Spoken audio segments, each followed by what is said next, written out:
Sí, se ve completa. Ya. Bueno, como ya habíamos mencionado, mi nombre es Nicole Jara, yo trabajo para el programa marino de WCS Chile y fui parte del equipo de la evaluación de la efectividad de la gestión de las áreas marinas protegidas en la Patagonia. En realidad, hubimos muchas personas involucradas dentro de este proceso. Dentro de WCS, bueno, estaba Rodrigo Gijón y Gustavo Chang, y también nos coordinamos para hacer una actividad coordinada con la Pontificia Universidad Católica de Chile. Ellos también estaban avanzando en un proceso similar, y dado a que en realidad esta herramienta demanda mucho tiempo para la persona en la cual estamos trabajando, decidimos aunar los esfuerzos. Entonces, nosotros trabajamos solamente la parte de las áreas que nos interesaba por proyecto. El proyecto que nos financió esta actividad fue Ocean Pack, el mismo que está financiando parte de la escuela. Y en el caso de la Universidad Católica, ellos tenían también un financiamiento aparte, pero ellos aplicaron esta herramienta desde Perú, inclusive creo que se dieron la vuelta por Argentina y llegaron creo que hasta Brasil evaluando las áreas protegidas, así que también ese es un trabajo bastante interesante. Pero lo que nosotros hicimos es solamente enfocado en Patagonia. Bueno, ¿qué hicimos nosotros? Nosotros aplicamos básicamente una herramienta que se llama seguimiento de evaluación de la efectividad de seguimiento de las áreas protegidas, o MIT, conocido por sus siglas en inglés. Esta es una herramienta que nos ayuda a identificar tanto las fortalezas como las debilidades y las amenazas que actualmente tienen las áreas protegidas. Y bueno, fue una herramienta que se desarrolló por ahí por el 2003 gracias a fondos que mantenía BBF y con el apoyo del Banco Mundial. Y esta herramienta, la verdad es que es súper fácil de aplicarla, no es para nada complicado y es una herramienta que te permite realizar comparaciones en la medida que tú aplicas esta encuesta en el transcurso de un periodo. Entonces, esta herramienta se había aplicado en el 2010 a las áreas protegidas, pero como en el 2018 me parece hubo una explosión de áreas protegidas en Chile, habían muchas áreas que no estaban dentro de ese trabajo. Entonces, esto vino como a actualizar y a integrar también esas otras áreas.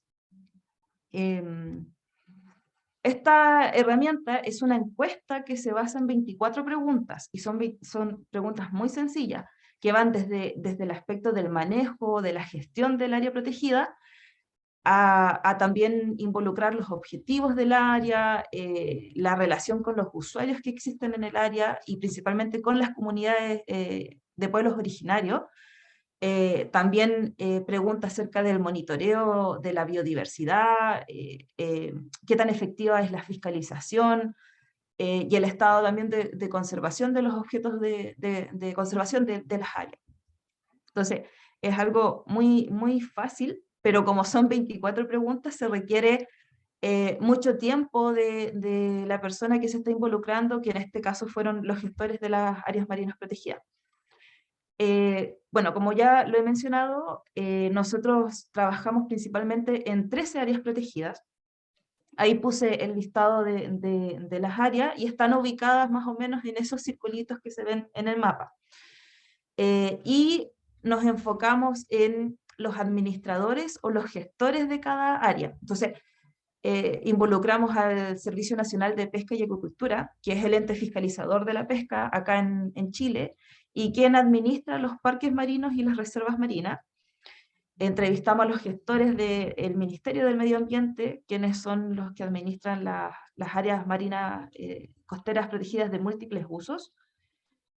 También a ciertas municipalidades que están trabajando intensamente en el territorio con los santuarios de la naturaleza, y a las universidades que también están trabajando con un santuario de la naturaleza acá en Magallanes. ¿Ya? Fueron 13 áreas y fueron alrededor de 8 gestores que hicimos estas entrevistas, este cuestionario. Y cada pregunta se les dio al gestor se les dio la oportunidad de responder en base a 4 opciones, donde el 0 es que básicamente no existe o no está desarrollado ese aspecto en el área protegida. El 1 está medianamente presente o desarrollado. El 2 es donde está mayoritariamente presente el aspecto que se está consultando, y el 3 que está cumpliendo plenamente el aspecto que se está preguntando. Entonces, el rojo es que no está presente, y el azul es que está presente, para que veamos los gráficos. Eso es básicamente la herramienta. No quise colocar las 24 preguntas porque son hartas, pero sí en los resultados que vamos a ver ahora puse un par. Entonces, una de las preguntas tenía que ver acerca del plan de manejo, es saber si es que existe o no un plan de manejo en el área. Y en el gráfico se puede observar las 13 áreas, de las cuales 2 no tenían planes de manejo y no estaba en vías de desarrollarse un plan de manejo. Distinto es que 7 de las áreas sí estaban por lo menos siendo desarrollado su plan, por lo menos, pero no se estaban implementando, ¿ya? Y 4 de las áreas sí estaban medianamente implementadas, lo cual es un gran indicador acerca del manejo de las áreas. Hay otra pregunta que tiene que ver con la investigación, si es que los programas de investigación de las áreas están apoyando también a la gestión, y ahí 3 de las áreas no se estaban realizando, no existe un plan de investigación, ¿ya? En relación a los objetivos, si es que existen objetivos claros, de acuerdo al plan de manejo, 7 áreas de las 13 no tenían sus objetivos claros. Entonces, nos percatamos de que existe mucha debilidad actualmente acá en Chile con respecto al manejo y a la gestión de las áreas. Y en relación al monitoreo, básicamente es un poco lo mismo. 5 áreas, no existe monitoreo de los objetos de conservación, que esto es como algo muy importante para evaluar si es que tus objetos de conservación para lo cual fue creado un área se están manteniendo o se están, o por lo menos no están disminuyendo, ¿ya? También en cuanto a la relación del presupuesto con la gestión del área, hay 2 áreas que no existe presupuesto, pero esto es dado también a que hay 2 áreas que no tienen sus planes de manejo, por lo tanto no van a tener un presupuesto asignado. Pero sí, 8 de las áreas mencionaron que el presupuesto es suficiente para la gestión y el manejo. Lo que nos llama también mucho la atención con la pregunta número 12 del personal, que dice que si el personal es suficiente para administrar el área, y dicen que sí, que 7 áreas, el personal está medianamente, es medianamente adecuado para la gestión del área. Y eso nos llamó mucho la atención porque a veces se pudiera entender que debiese ser como lo contrario, pero bueno, los gestores nos respondieron eso, así que serán esa la visualización también y la percepción que tienen ellos. También en cuanto a la capacidad de la gestión, 7 áreas actualmente no están siendo fiscalizadas, y lo primero que nos dicen cuando les preguntamos por qué no existe fiscalización, y es por lo mismo, por la falta de presupuesto. Entonces ahí también vemos que hay algo raro en esta respuesta. Y en cuanto a las capacidades también del personal que se requiere como para cumplir los objetivos, en 8 áreas sí está la capacidad adecuada. Así que eso, igual esto es muy de la percepción también del gestor, por más de que el gestor esté involucrado en el área, esto es lo que transmite la persona. Y los principales logros que hemos trabajado a partir de esta evaluación de esta herramienta es que yo les mostré que existen 2 áreas que actualmente no tienen planes de manejo. Bueno, a raíz de eso, nosotros como Foro del Mar comenzamos a preguntarles a los gestores que si es que estaban interesados en que nosotros los apoyásemos para poder por lo menos empezar a comenzar a planificar, o por lo menos en un proceso inicial de planificación de las áreas.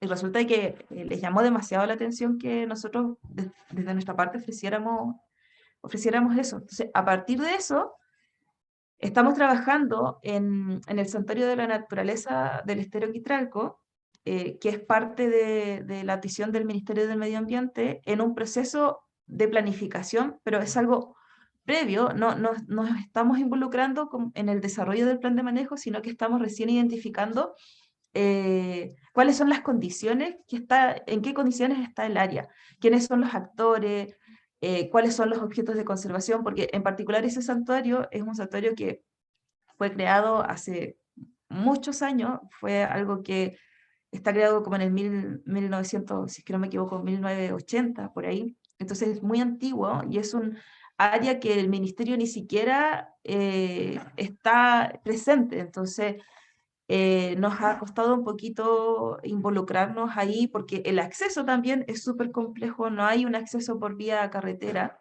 tiene que ser por el maritorio, y además porque alrededor de esa área hay múltiples acuicultura, hay múltiples centros acuícolas. Entonces, los actores que están involucrados en este sector son en particular un poquito complejo trabajarlos. Pero ahí estamos tratando de apoyar en ese proceso con el Ministerio del Medio Ambiente, y actualmente estamos también empezando a gestionar un trabajo coordinado con el Servicio Nacional de Pesca, que actualmente tiene la atención de la Reserva Marina Puyinque, que está en los lagos, y aquí estamos actualizando recién el mapa de actores, estamos viendo cuáles son las opciones de modelo de gobernanza que pudiesen existir en esta área. Entonces, esto lo estamos recién iniciando, de hecho estaba en una reunión previa con Cernapesca, pero eso es básicamente lo que hemos logrado a partir de esta herramienta en concreto, pero también es una herramienta súper potente porque, como les decía, permite evaluar y comparar las áreas protegidas de hace, no sé, si este trabajo se hubiese aplicado hace 10 años atrás, hubiésemos tenido un antecedente de decir, pucha, mira, hace 10 años atrás las áreas estaban así y hoy en día están más arriba. Entonces, si bien hemos logrado aumentar la cantidad de áreas protegidas, pero también hemos logrado aumentar la capacidad del manejo y gestión de estas áreas. Entonces, es algo súper valioso en ese sentido. Eh, bueno, y no lo coloqué acá en la presentación, pero sí, los resultados muestran que vamos mejorando, si bien no a la capacidad y a la velocidad que nos gustaría mejorar en la gestión de estas áreas, pero sí en algunos casos hay resultados bastante beneficiosos. Así es que eso. Gracias, Nikki. Tenemos algunas preguntas en el chat y después podemos iniciar también un intercambio. Quizá no voy a respetar el orden en que han preguntado, porque me parece que hay algunas cuestiones de lenguaje y de organización de la administración en Chile que quizá hay que explicar. Por ejemplo, acá hay 2 personas que preguntan si en la encuesta, cuando hablas de gestores, ¿a qué te refieres? ¿Solo son los gestores de escritorio, digamos, o también el personal de las áreas? Todos de algún modo son gestores, pero ¿quiénes son los que respondieron a esta encuesta específicamente? ¿Qué funciones cumplían? Bueno, ellos son los encargados de las áreas marinas protegidas, pero lo que pasa es que acá en Chile las áreas protegidas no tienen la figura como de guardaparque o personal que esté presente en las áreas. No, no existe en Chile. Entonces, con los únicos que nos entrevistamos fueron con las personas que se encargan de pensar y planificar en el escritorio y que en muy pocas veces han tenido la posibilidad de ir al área inclusive. Mm, buenísimo. Y bueno, relacionado con eso, Fernanda pide si podés explicar un poco más cómo es la estructura de gobernanza de las áreas marinas protegidas en Chile. ¿Quiénes las administran? ¿Quiénes participan de las decisiones? Sí, acá, bueno, yo en particular he estado liderando el proceso de planificación del Seno Almirantazgo y la propuesta de gobernanza que pensamos ahí es básicamente que exista un comité de gestión local y que el comité sea integrado tanto por actores privados como públicos. En actores privados se involucra a la comunidad de pueblos originarios, a los pescadores, al sector turístico, y también a los vecinos del área si es que hubiera. Y bueno, y va a depender también de la figura de protección que va a tener el área protegida, pero también se debiese involucrar a los transportistas en caso de que exista navegación en el área, a la acuicultura, etcétera. Es decir, a todo el actor que se vea de alguna forma interesado en el área. Y por el sector público, bueno, están básicamente involucradas las municipalidades que tienen que ver con el territorio y todos los servicios, bueno, Subpesca, quien norma, Pesca, quien fiscaliza, el IFOP, universidades, centros de investigación, ONGs también, como nosotros estamos involucrados en esa área. Y hoy en día se está revisando ese modelo de gobernanza y se quiere, desde el ministerio quieren plantear mesas de trabajo. Entonces va a existir una mesa de trabajo privada donde ahí se van a involucrar comunidades indígenas, pescadores, bueno, y todo quien genere ganancia económica en el área, otras mesas de investigación, y aquí, bueno, están las universidades, ONG, centros de investigación, etcétera, y una mesa pública. Esa es como que el modelo de gobernanza que se está pensando hoy en día para las áreas protegidas. Acá veo que Fernanda levantó la mano, quizá quiere profundizar algo de su pregunta. Sí, buen día, ¿cómo estás, Nicole? No, yo iba más arriba. Vos hablaste como de dos tipos de áreas, unas manejadas por el Cernapesca y otras por ambiente central, ¿no? O el ministerio. Ok, ahí, a ese nivel, yo quería ver cómo es que se crean las áreas y quién toma las decisiones de que haya un plan de manejo o no, toma decisiones de qué se hace o no, más a nivel general actualmente. No sé si se entiende mi pregunta. Quizá como es, porque es bien distinto a Argentina, Nicole. Claro, entonces no Perfecto. Se entiendo. administra, ¿no? Acá tenemos parques nacionales que administra las aguas nacionales, por ejemplo, y después cada provincia tiene su sistema de áreas protegidas provinciales. Chile es bien distinto en eso, y también la Sí, forma en cómo se crean, ¿no? Cómo se usa claro. la ley para crearlas. Quizá quieren un poquito de contexto de eso, porque Sí, solo tenemos un participante chileno en el curso que está más destinado al Atlántico, pero este chileno, como estaba ahí al sur, casi que daba la vueltita al Atlántico y Gracias. lo ya. aceptamos y estaba justo ahí, pero bueno, por ahí un Sí. poquito de ese de contexto viene bien para entender algunas cosas. Chuta, a ver, es que las áreas protegidas acá en Chile son bastante, es un sistema bastante complejo. De hecho, a mí me cuesta un poco entenderlo. Por un lado, están las áreas terrestres, que son las que administra CONAF. Pero a partir de 2018, esas áreas terrestres, muchas de esas áreas terrestres se decretaron que tienen porciones marinas. Entonces, una porción marina no es un área marina protegida, ¿ya? Eso es aparte. Y como área marina protegida, tenemos 4 categorías, que son las áreas marinas costeras protegidas de múltiples usos, que son las que involucran diversidad de actividades económicas dentro del área y que son administradas por el Ministerio del Medio Ambiente. Por lo tanto, el Ministerio del Medio Ambiente es quien tiene que normar y gestionar el plan de manejo.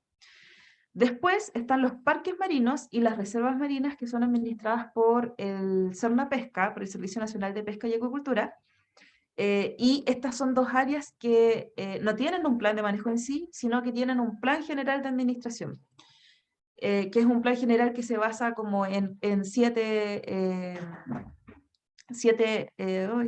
medidas de administración, que bueno, que está la fiscalización, la ciencia, la educación del área, etc. Es como un plan de manejo mucho más concreto y más sencillo de cuáles son las acciones que hay que realizar en concreto. Y también tenemos los santuarios de la naturaleza, que estos también son administrados por el Ministerio de Medio Ambiente. Esas son como las categorías. Hoy en día se está tratando de crear un Servicio Nacional de Biodiversidad, el cual viene a unificar todas estas áreas protegidas. Y la idea es que exista solamente un ente que tiene la capacidad de vigilar y supervisar estas áreas, y de ahí ya desprender un poquito más abajo de todas las capacidades de los servicios públicos. Pero sí, el Cernapesca debiese tener siempre cumplir un rol de fiscalización de las áreas, su pesca de normar y velar por el cumplimiento también de la extracción de los recursos, etc. Eso creo Muchas que... gracias. Y la gestión la hace, no hay guardaparques, sino que hay, no sé quién. ¿Quién hace la gestión? Ahí está el tema, porque como no existe un presupuesto adecuado, no existe gestión. Entonces, hoy en día son, en la mayoría de las áreas, son las universidades, el IFOP, el Instituto de Fomento Pesquero, inclusive las ONG que realizan gestión, pero no en base a los objetivos del área, sino que en base a objetivos propios de cada institución, pero que sin duda vienen a cumplir en cierto grado la gestión del área. Nicole, no explicaste las EMPOS. ¿Las qué? EMPOS. Ah, es que después, no sé, es un poco la ensalada acá en Chile.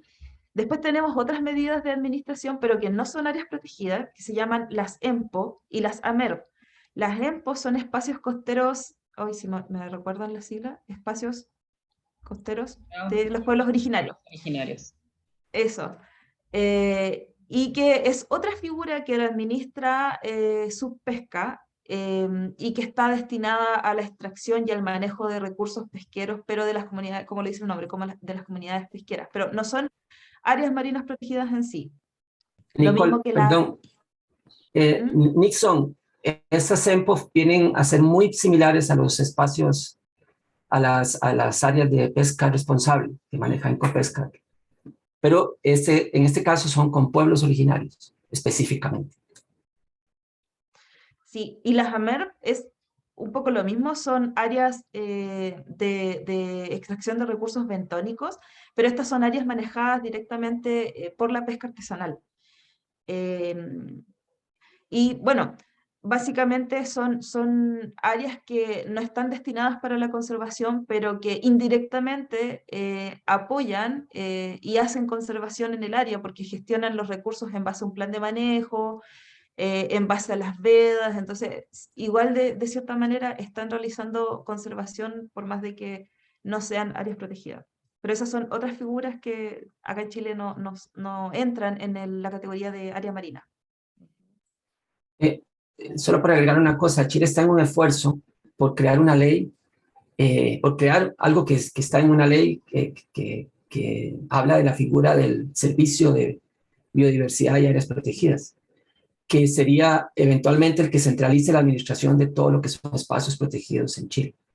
Pero están en un proceso ahí de avance en ese sentido, para precisamente organizar este complejo sistema de administración. Buenísimo. Y acá ahora sí viene la pregunta de Jorge, de Chile, que pregunta por qué no se incluyeron las áreas del SNASPE en este análisis, y bueno, tendrías que explicar un poquito para el resto qué es el SNASPE. O quizá Jorge puede también ayudar y explicarlo. Hay muchas siglas. Sí, hay demasiadas siglas. Aquí le voy a pedir ayuda a Jorge, si me ayuda a explicar lo que es el SNASPE, porque él está más involucrado ahí. Sí. Bueno, el SNASPE es el Sistema Nacional de Áreas Protegidas del Estado y tiene principalmente 3 categorías de conservación, las dos más importantes o que abarcan mayor cobertura dentro del territorio nacional son parques nacionales y reservas nacionales. Y muchas de estas reservas y parques nacionales incluyen áreas marinas, ecosistemas marinos, biodiversidad marina. En el caso de Magallanes, por ejemplo, descontando la área de Diego Ramírez, el SNASPE tiene mucho más mar protegido que todas las otras figuras de conservación. Entonces, en ese sentido, en que el porcentaje de cobertura que tiene este sistema que gestiona CONAF, digamos, en este sentido va la pregunta, ¿por qué nos incluyeron estas áreas, siendo de que protegen tanto o más mar que las otras categorías que se analizaron? Quizás fue un tema del proyecto donde estuvo desarrollado el estudio o otro tema que ahí Nicole nos podría contar. Y la otra pregunta tenía que ver con investigación, que me pareció súper interesante que el MET, la herramienta, incluyera la investigación y preguntara por un programa. En ese sentido, ¿qué piensas tú de quién debería liderar este programa? ¿Quién debería crearlo, por ejemplo? ¿Quién debería ejecutarlo? ¿Quién debería evaluarlo? Porque dentro de las áreas protegidas de repente nos quedamos cortos en recursos técnicos, financieros, incluso para hacer medidas de gestión básicas como fiscalización o monitoreo. El tema de investigación yo creo que nos queda bien grande el poncho, entonces de repente quizás se ve desde otra forma. Esas eran las preguntitas. Gracias, Nicole. Gusto saludar. Sí, gracias, Jorge. A ver, en este estudio no se incluyeron las porciones marinas de los parques terrestres, porque en Chile pasa también de que esto es otro conflicto que existe acá, que las instituciones muchas veces son muy territoriales. Entonces, el hecho de como ingresar a un territorio al que no te pertenece genera ciertos ruidos dentro de las instituciones. Nosotros intentamos colocarnos de acuerdo con el resto de las otras instituciones, pero vimos de que ya había demasiado ruido y podía generar también un conflicto potencial. Así que eso es lo que básicamente nos tomó la decisión de no ingresar en este territorio. Es una pena porque nosotros la verdad es que queríamos tener todo el sistema actualizado, pero no lo logramos. Y es porque nos dijeron que en un tiempo más ellos también tenían dentro de sus objetivos hacer este mismo proceso. Entonces quedamos como que lo iban a hacer ellos por su parte y nosotros solamente nos enfocábamos mejor en las áreas protegidas, que es donde tenemos más experiencia también en la gestión y manejo. Y se me olvidó tu última pregunta. Sobre investigación. Sobre la investigación. Chuta, aquí la verdad es que para hacer una investigación en el área, igual se requiere tener la capacidad. Y hoy en día las instituciones públicas generalmente no tienen la capacidad de hacer investigación dura, que es lo que se necesita. Entonces, nosotros en particular desde WSS estamos haciendo todos los esfuerzos como para generar un programa de investigación, en el caso específico del xenoplanctasmo, y tratar de generarlo de la manera en que pudiese ser lo más práctico posible y lo más fácil y sencillo de aplicar, porque sabemos que hoy en día son los servicios públicos quienes tienen que hacerse cargo y sabemos que no existe la capacidad instaurada. Entonces, para nosotros debiese ser importante que se genere esa capacidad dentro de las instituciones públicas, pero hoy en día muchas universidades, institutos de investigación y ONG se están haciendo cargo de esa investigación, pero en realidad debiese ser parte de los objetivos también de los servicios públicos.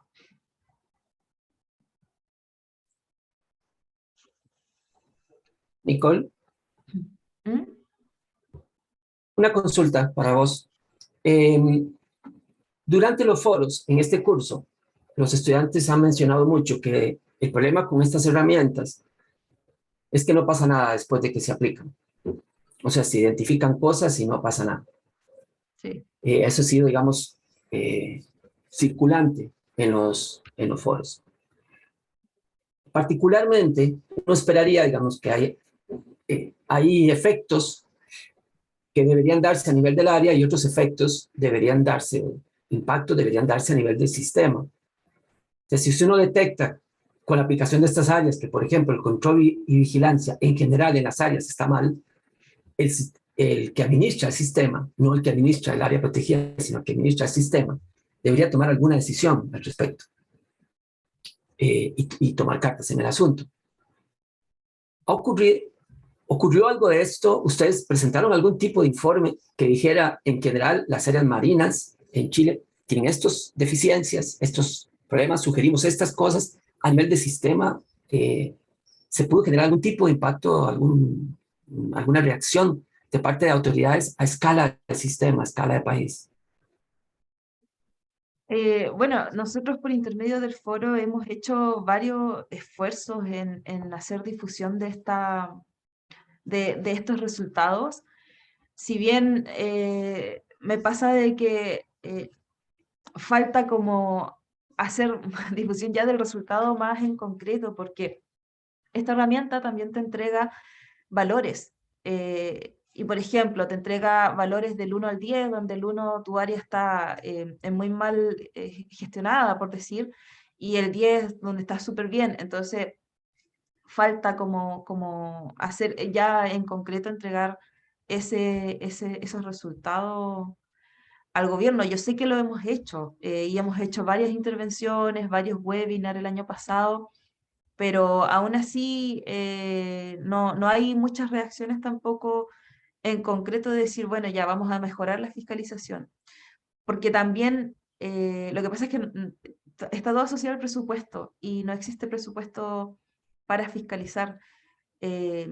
Cernapesca no tiene las condiciones para ser un ente fiscalizador en áreas marinas protegidas. O sea, Cernapesca acá en Chile, creo que existe una embarcación para Cernapesca en todo Chile. Entonces, es imposible que Cernapesca pueda ir a fiscalizar las áreas y lo hace por intermedio de la Armada, pero ahí pasa de que estas dos instituciones no están conversando. Entonces, la Armada gestiona su propio presupuesto para hacer fiscalización, pero no incluye al Cernapesca. Entonces, ahí es donde se están produciendo descoordinaciones. Y como decía, hemos hecho todos los esfuerzos, pero en muchos casos tampoco la agenda del gobierno está no tiene muy el objetivo insertado de que hay que mejorar este sistema. Como que hoy en día están preocupados de crear las áreas, que ya pasó un poco el boom, y recién están como dándose cuenta de que, bueno, ya las áreas están creadas y tenemos que hacer algo. Entonces, como que estamos todavía en ese proceso. Ok, hay una pregunta de Mariela y yo quisiera sumar algo más también. Dice Mariela, Mariela Gauna de España y Oscar también. Dice, no hay presupuesto para fiscalizar, pero en la MED los gestores dijeron que el presupuesto era el adecuado. ¿Es así o entendí mal? Y Oscar dice, también de España, han planteado alternativas como la instalación de dispositivos de seguimiento tipo UMS o AIS en las flotas como respuesta. Y yo quisiera agregar algo también a la pregunta sobre el tema presupuesto. Yo sé que ustedes están trabajando en la formación de un fondo ambiental marino, un fondo ambiental en general, pero WCS junto con WF, la misma Ocean 5 y creo que otras gente están trabajando en un fondo. ¿Está jugando algún rol esta evaluación en determinar las prioridades de inversión de ese fondo? No debiese verse afectada esta evaluación porque esto lo hicimos nosotros entre el 2019 y 2020 y lo de ese fondo empezó a surgir ya como más en concreto a partir del 2020, entonces no debiese estar No, más bien muy que influenciado. esta evaluación influya en la prioridad de inversión para el fondo. Dado que Ah, estás era al revés la mencionando, pregunta, claro. sí, Claro, pudiese ser algún efecto colateral que tuvo esta evaluación. La verdad es que yo no estoy muy involucrada en ese fondo, entonces no sé bien cómo surgió, pero sí de hace algún tiempo se ha estado buscando la forma de buscar un financiamiento sustentable para justamente todas estas problemáticas que están identificadas acá, y ese fondo viene a, como a mantener este sistema, pero todavía está recién empezando. Ya hay más o menos una forma de cómo se quiere hacer, pero creo que todavía no ha empezado, entonces está como todavía muy en pañales. Perdón, Mariela, te confundí, te puse en España. Mariela es Argentina. Ok, entonces lo que preguntaban, recogiendo las preguntas de Mariela, de Argentina, y Oscar de España, Mariela preguntaba ese tema de cómo fue que los gestores dijeron que tenían fondos, por supuesto, entonces porque si hay alguna contradicción ahí, y Oscar mencionaba si habían pensado ya como actividad de control y vigilancia, dispositivos de seguimiento para la flota. Em, sí, es una de las alternativas, voy a dejar de compartir, es una de las alternativas que se está planteando también para hacer una fiscalización más desde un escritorio y no tan en terreno, pero nos pasa que cuesta que los gestores también piensen de esa forma, como que ellos todavía asocian mucho la fiscalización al terreno, y obviamente a quién no le gustaría ir a terreno, a un área lleno de glaciares, entonces, pero nosotros estamos haciendo el llamado también de que existe fiscalización en muelle, en las embarcaciones que están varadas, por ejemplo, en muchos casos, y que no necesariamente tiene que ser en el terreno, pero el problema está en que eh, ellos actualmente tampoco pueden cursar infracciones a embarcaciones, por ejemplo, que estén incumpliendo alguna normativa porque no las están observando, no las están viendo qué están haciendo, no están viendo si están sacando recursos fuera de la temporada o si están sacando recursos en un parque marino, que no se puede. Y la fiscalización remota viene un poco a suplir ese sistema, pero igual es súper difícil para ellos porque después tienen que justificar con una denuncia y tienen que adjuntar las pruebas, entonces no es tan directo tampoco.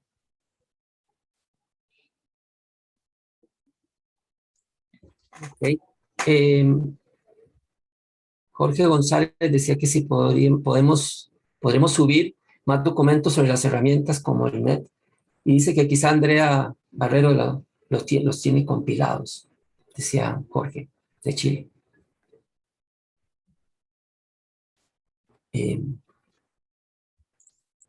Bien, ¿hay alguna otra pregunta para Nicole sobre la experiencia? Yo tengo una, pero y quiero pedir un comentario después a Andrea, pero quiero dejarla al final porque lo voy a ligar después.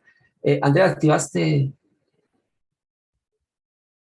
Ok. Está en Oscar. línea. Sí, gracias. Estaba escribiendo, pero va a ser más rápido si lo digo hablado. Sobre lo que le respondía Nicole,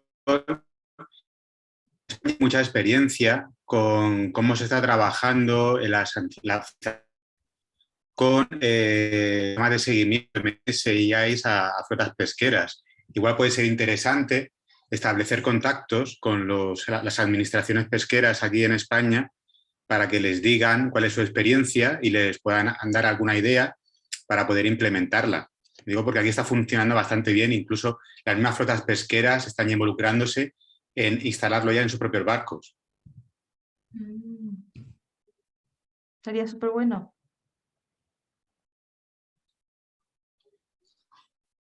Ok, y hay experiencias también relacionadas con eso de instalación de radares. El caso de Macharilla en Ecuador, no sé si Carlos está por ahí, hay una experiencia interesante en Macharilla.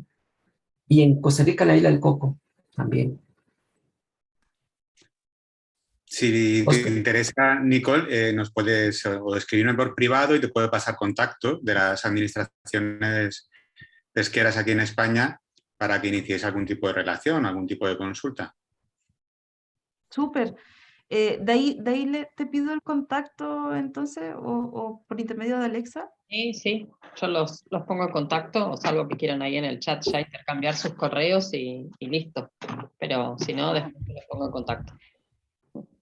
Voy a dejar mi correo igual por si acaso. Ahí está. Okay. Andrea, no entendí, ¿vos tenías una pregunta, un comentario que ibas a hacer? Sí, yo quería mencionar que sí, que yo tengo la herramienta MET para seguimiento de proyectos y se las puedo compartir. Les puedo compartir el archivo de Excel. Inclusive en ese archivo ustedes se pueden dar cuenta que a medida que uno lo va diligenciando, automáticamente le van saliendo todos los resultados. Allí los resultados se presentan en una telaraña y el sentido de presentarlos en esa telaraña es que entre más lejos uno esté del centro, está en una situación de fortaleza, y entre más cerca esté hacia el centro, está en una situación de debilidad. Está en un tipo dashboard, entonces yo se los voy a compartir y los voy a subir ahí al foro para que lo tengan. Y esa herramienta sí tiene 30 elementos de análisis, que es la que yo les hablé la vez pasada, que se han hecho una serie de ajustes. Esa tiene 34, perdón, porque hay unas que tienen 30 de acuerdo al tipo de proyectos de Fondo Mundial que se esté manejando. Hay proyectos que son JEP 7, JEP 6, entonces cada uno hace un seguimiento en una herramienta particular del MET.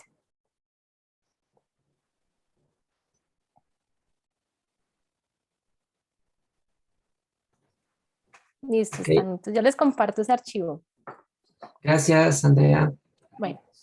¿Tiene alguna otra pregunta para Nicole? Nicole, quiero pedirte, por favor, ¿puedes subir de nuevo tu presentación? ¿La comparto? Sí, por favor. Aprovecho para preguntarte de una vez si podemos compartirla con el grupo, la presentación. Sí, Después, sí. digamos, el archivo. Sí, ok. Sí, ahí se las envío. Se las envío a la Alexa. Sí. Y Bien. así yo la paso a la Pero, plataforma. Buenísimo. ¿podemos Y de todos mostrarla? modos, yo ahí compartí en el chat los links a las publicaciones que salieron de este trabajo que Nicole nos acaba de compartir, que también yo ya los colgué en el repositorio del módulo 2. Si entran a la sección módulo 2, van a ver que hay la bibliografía obligatoria, complementaria y general. Ahí hay como un montón de cosas que saben que están ahí, que las pueden usar en algún momento para la vida. Y en el repositorio yo subí los documentos estos de Chile, y están ustedes invitados a subir también otras cosas que puedan aportar a este grupo. Okay. ¿Puedes bajar un poco más a donde tiene los, en las 5? Bien. Aquí quiero una cuestión básicamente metodológica, y sobre lo cual también le voy a pedir la opinión a Andrea, es sobre cuántos niveles colocar. Y esto ha sido muy interesante porque, al menos en mi caso, y es una opinión personal, no digo que sea la manera correcta de hacerlo, pero a mí me ha funcionado mucho dejar de usar el 5. O sea, no usar números impares, sino números pares. Y el 4, para mí, para mí, en lo personal, ha sido una muy buena opción y lo que nos ha funcionado mejor. Simplemente porque cuando tenemos 5 niveles y la gente no sabe qué poner o no quiere comprometerse mucho, utiliza el 3 como el centro, y ahí uno no sabe qué hacer. O sea, eso está mal o está bien cuando está en 3. O sea, ¿qué decisión tomo yo respecto a algo que se evalúa en el nivel intermedio?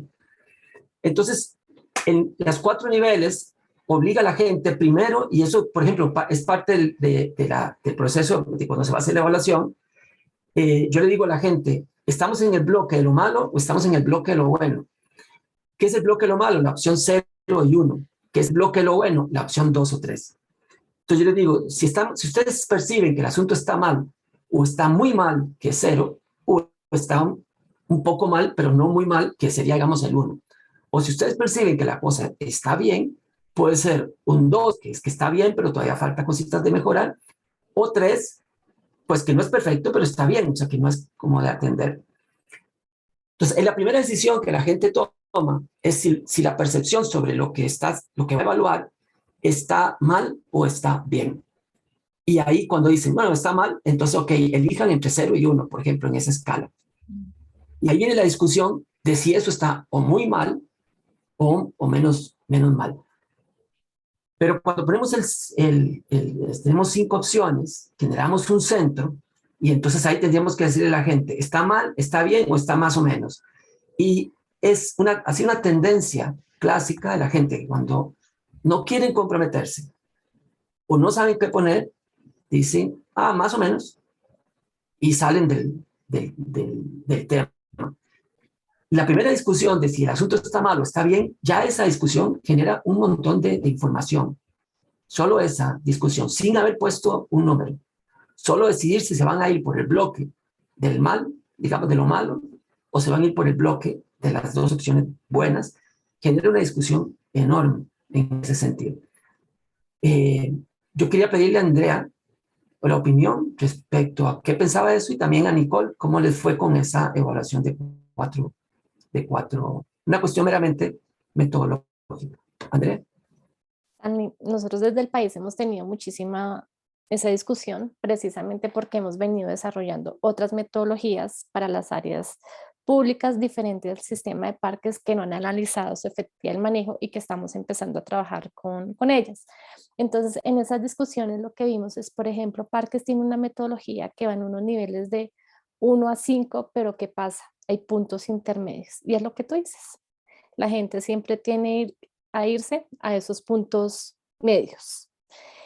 La metodología que diseñamos ahorita para esas otras áreas protegidas diferentes al sistema de parques está en un nivel de 1 a 4 y lo dejamos en 1 a 4 porque precisamente no tienes punto medio. O tienes o no tienes, o estás en un punto intermedio, pero no estás ni muy por debajo ni muy por encima. No sé si me hago entender qué es lo que hacen esos niveles que uno tiene 2, 3 y 4 que están por debajo de los extremos. Y cada metodología es muy diferente. Nosotros hemos intentado desarrollar por cada escala un nivel situacional. Y ese nivel situacional es una situación de manejo que se construye, en el caso de las metodologías que hemos venido construyendo a nivel de subsistema, sistema, bueno, todas las que hemos venido trabajando, se construyen desde un estado de debilidad hacia un estado de fortaleza, pero reflejan una situación de manejo. Ustedes se dieron cuenta que hay metodologías, por ejemplo, como RAPAN, que dicen frente al elemento, si se cumple mayormente, no se cumple, no se cumple o, bueno, o se cumple parcialmente. O sea, que hay como esa escala descriptiva. Nosotros manejamos unos niveles situacionales, así como tenemos en el estándar lista verde una situación ideal, que realmente esos indicadores que están en el estándar, porque también hemos tenido esa discusión, no son indicadores, sino son niveles situacionales, pero es una situación de manejo ideal. Nosotros manejamos así, niveles situacionales, pero a diferencia, por ejemplo, uno aquí encuentra todo el tipo, por lo que les decía, hay tantas metodologías. En el MET, el 0 sí es una condición de manejo en donde están diciendo que hay una ausencia frente al elemento de análisis. Hay otras metodologías, como las que hemos desarrollado en Colombia, que el 0, dependiendo, como son metodologías que hemos desarrollado para todo tipo de áreas marinas, áreas continentales, áreas con grupos étnicos, áreas en condición de frontera, áreas en vocación ecoturística, y preguntamos todos los elementos del manejo, no todos estos aplican para todas las áreas. Entonces el 0 en las metodologías que hemos desarrollado tiene esa condición de no aplica. Entonces, por ejemplo, un área marina que no tiene ni grupos étnicos y que no tenga, por ejemplo, vocación ecoturística, pues no analizará los elementos que están relacionados con esta. Mientras que un área, por ejemplo, marino-costera, que tenga estos elementos, que tenga vocación ecoturística, pues que sí tendrá que analizarlo. Y esos elementos que analiza sí tiene un impacto en el cálculo del índice efectivo al manejo. Uno en última lo que quiere también estimar en esto, aparte de ver por cada eje cómo está, es hacer una estimación de ese índice de efectividad del manejo y también ver en el tiempo qué es lo que está pasando, no solamente en ese índice, sino qué hay detrás, qué hay dentro de la planificación, dentro del contexto, insumos, resultados, productos, y es empezar a construir esa línea de tendencia que es lo más difícil. A veces la primera medición no es tan difícil cuando uno hace esa primera, y se lo digo desde la experiencia que estamos teniendo ahorita con esas otras áreas diferentes al sistema de parques. Uno hace una primera medición y tiene un primer diagnóstico frente al manejo del área, pero empezar a crear la cultura con los actores para empezar a hacer esas otras mediciones y definir en qué periodo se hace, si se hace una medición anual, cada 3 años, cada 5 años o qué temporalidad, no es tan fácil. Entonces es ir generando también capacidades con cada uno de ellos. Creo que es como lo relevante de esto. Y ahora sí te doy Ok, la palabra. gracias, Andrea. Nicole, ¿quieres agregar algo en experiencia de la... Sí, bueno, nosotros, o por lo menos yo no estuve en una discusión en que si era mejor evaluar una respuesta de 5 alternativas o 4, pero sí lo que me pasaba cuando aplicábamos la encuesta con los gestores o administradores de las áreas, era de que, claro, como no existía la opción intermedio de decir que es gris porque no está ni mal ni bueno, ellos al tiro se encasillaban en si es bueno o malo. Entonces, les generaba demasiado ruido de decir si es que está muy malo o malo. Entonces, ahí como que se tomaban mucho el tiempo de los gestores en decir, pucha, mira, ¿sabes qué? No existe un plan de manejo, pero sí vamos a tener una reunión la otra semana para ver si que podemos hacer un plan de manejo. Entonces, como que al tiro los colocábamos, siento yo, en una zona de conflicto, de decir, pucha, sé que está malo, pero no está tan malo. Entonces ahí como que estaban en esa disyuntiva, o está bueno, pero no sé si está muy bueno. Entonces, siento yo que los colocamos en ciertos aprietos justamente porque no había una opción intermedia, no había un gris dentro de esta paleta. Sí, Es- nosotros cuando, bueno, en mi caso trabajaba en los cursos, en el año 2000 hacíamos evaluaciones del curso y le preguntábamos a los estudiantes y teníamos una escala de 5. Y le decíamos, ¿cómo estuvo la comida? 3. Y eso significa que hay que cambiar la cocinera o no. Y más o menos. Y terminamos la evaluación y no sabíamos qué acción tomar. O sea, no sabíamos si teníamos que cambiar la cocina o no. ¿Ok?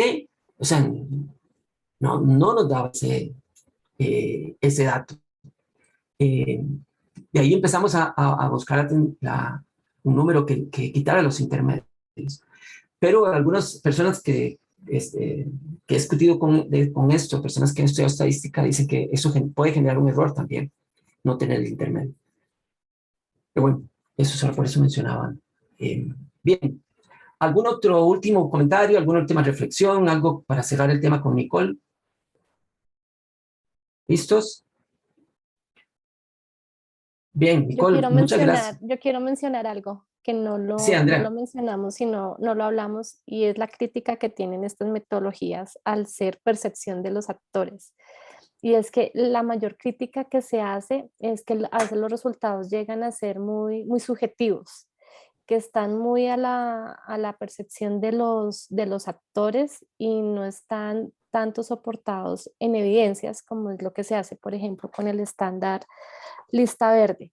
Por ejemplo, desde el país nosotros hemos empezado, como hemos venido trabajando desde el 2011 en lo que es el estándar lista verde de áreas protegidas y conservadas, con la actualización de la herramienta de efectividad en 2016 empezamos a alinear los procesos que venimos trabajando muy de la mano con el estándar, es decir, empezar a trabajar todo soportado en evidencias, que todo quede documentado. Si bien, por ejemplo, uno en el MET indica que tiene unos documentos, no los soporta, no tiene que incluirlos. Y empezar a trabajar todo soportado en evidencias no es un trabajo tan fácil, porque hay veces uno se deja, y es lo que hace uno, por ejemplo, cuando le preguntan por el estado de los valores objeto de conservación. Los equipos de las áreas se dejan llevar mucho por lo que ven cuando hacen los recorridos de control y vigilancia. Me imagino que de pronto Nicole cuando hizo esos ejercicios les pasó, que dicen que cuando hacen el recorrido de control y vigilancia o cuando hacen el monitoreo ven más una especie o ven menos una especie y empiezan a determinar, ay, mi área está en un buen estado de conservación o yo ya no veo tal especie, es porque tal presión me puede estar afectando mi área.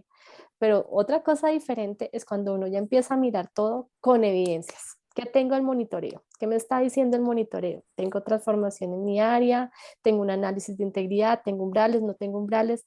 Entonces, una cosa realmente es la percepción y otra cosa es cuando uno empieza a trabajar soportado en evidencias, que lo que les digo, no es tan fácil y deberíamos de ir hacia allá, empezar a documentar todo. Inclusive cuando uno trabaja con las áreas que son candidatas al estándar lista verde, no es tan fácil. Como son 50 indicadores y todo tiene que estar soportado, empezar a levantar la información de todos esos indicadores a veces se vuelve tedioso. Entonces, por eso es que la documentación del estándar puede durar 6 meses, 8 meses, precisamente porque todo tiene que estar soportado en evidencias. Y hacia allá es a donde tenemos que ir para que efectivamente las decisiones que tomemos del manejo sean las más apropiadas y en la medida en que empecemos a implementarlas, pues efectivamente veamos el progreso en términos de la efectividad del manejo. Muchas gracias, Andrea, una muy buena reflexión. Hay una pregunta de Mariela antes de que haya un comentario de Oscar.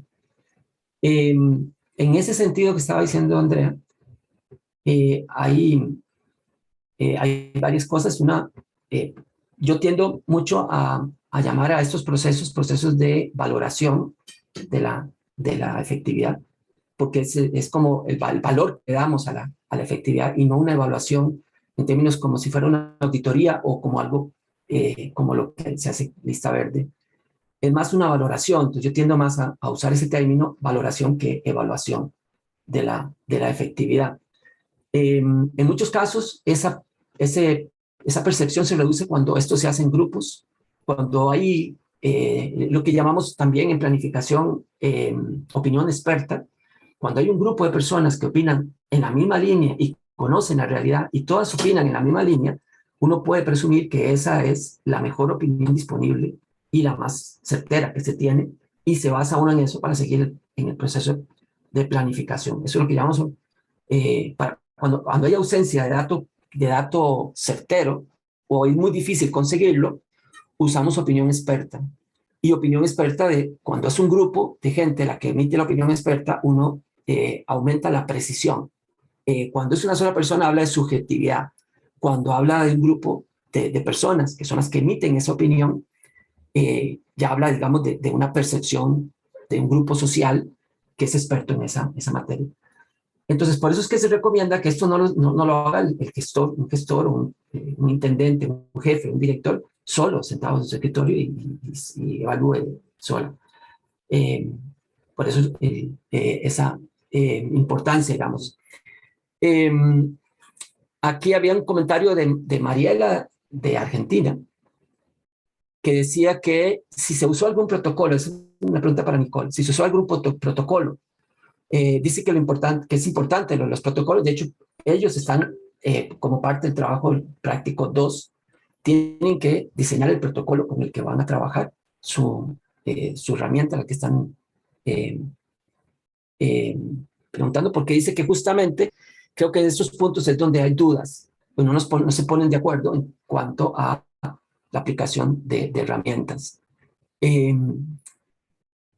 Oscar dice que una solución podría ser trabajar en el desarrollo de estas metodologías de forma participativa. Bueno, ahí coincidimos, Oscar y yo, digamos, para mí ese es un elemento importante. Y Oscar de nuevo dice, Eso es lo que estaba pasando. Para nosotros aquí en Lapa, Tinjaré Boiva. La participación de los actores sociales hace que las acciones sucedan. Eso lo dice Carla, pero dice soy Oscar al principio. Ok. Bueno, hay una confusión ahí en el, en el chat. En fin, Nicole, ¿qué protocolo aplicaron para hacer eso?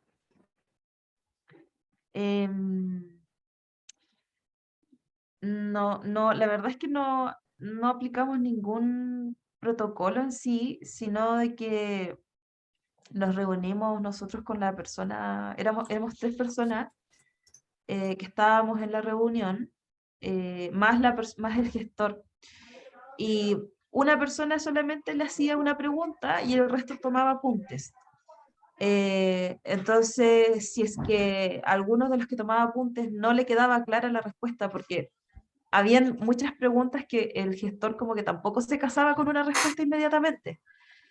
Entonces, al final como de la ronda de la pregunta, llegábamos a un acuerdo de decir, ya, entonces nos quedábamos con la opción 1 o con la opción 0. Y los que tomaron los apuntes, veíamos si es que coincidía con nuestra apreciación, porque había muchas, como les digo, que el gestor como que decía, pucha, puede ser 0, pero también puede ser 1, o puede ser 2, o puede ser 3. Entonces como que quedaba a veces muy incómodo. Entonces eso hacíamos. El gestor respondía y nosotros, el que le hacía la pregunta decía, bueno, entonces es 0, según yo es 0 la respuesta. Y nosotros evaluábamos si es que habíamos entendido lo mismo. Eso era como un protocolo que hacíamos por cada pregunta. Entonces era como bastante larga la entrevista y al final nos sirvió harto porque después no nos quedaba duda de la respuesta y no teníamos que volver a otra ronda con el gestor para saber si es que esa había sido su respuesta o si nosotros malinterpretamos algo.